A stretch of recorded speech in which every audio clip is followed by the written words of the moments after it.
The Nonduality of Lao Tzu.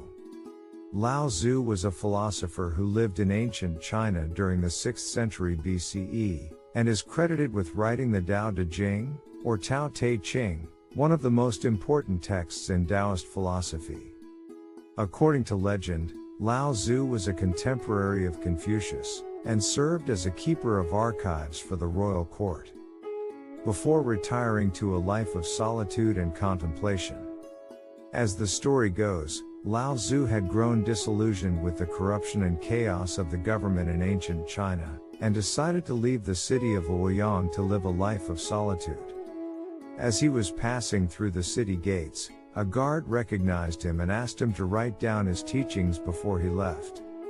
Lao Tzu agreed, and spent several days writing the Tao Te Ching, a text that summarized his philosophy and teachings. The legend goes on to say that after completing the Tao Te Ching, Lao Tzu left the city and was never seen again. While the historical accuracy of this story is unclear, it is true that the Tao Te Ching became one of the most influential texts in Chinese philosophy, and has had a profound impact on the development of Taoism and other Eastern spiritual traditions. While Lao Tzu's Tao Te Ching is a foundational text in Taoist philosophy, its central ideas are closely linked to the concepts of non-duality. Here are a few key ideas from the text that illustrate this connection. Lao Tzu speaks of the Tao as the underlying reality that pervades all things. This is similar to the concept in non-dualism that there is one underlying reality that transcends all dualities. The Tao Te Ching often refers to the unity of opposites, such as yin and yang, and how they are both necessary for the functioning of the Tao. This is close to the non-dualist idea that opposites are not truly separate, but are inextricably linked and interdependent. Lao Tzu emphasizes the importance of emptiness, or wu, as the source of all things.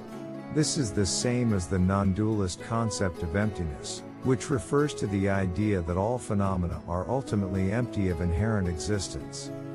Lao Tzu encourages the practice of non-doing, or wu wei, which involves allowing things to unfold naturally without force or interference. This resonates with the non-dualist idea of effortless action, which involves acting without attachment to outcomes or concepts of self. Finally, Lao Tzu acknowledges that the Tao cannot be fully described or understood through language or concepts. This is reflected as well in the non-dualist idea that ultimate reality cannot be grasped through conceptual thought or language. Just as non-duality stresses that there is one consciousness behind all appearances. Lao Tzu's teachings emphasize the importance of living in harmony with the Tao, the underlying reality that pervades and permeates all things. Hope you enjoyed the video.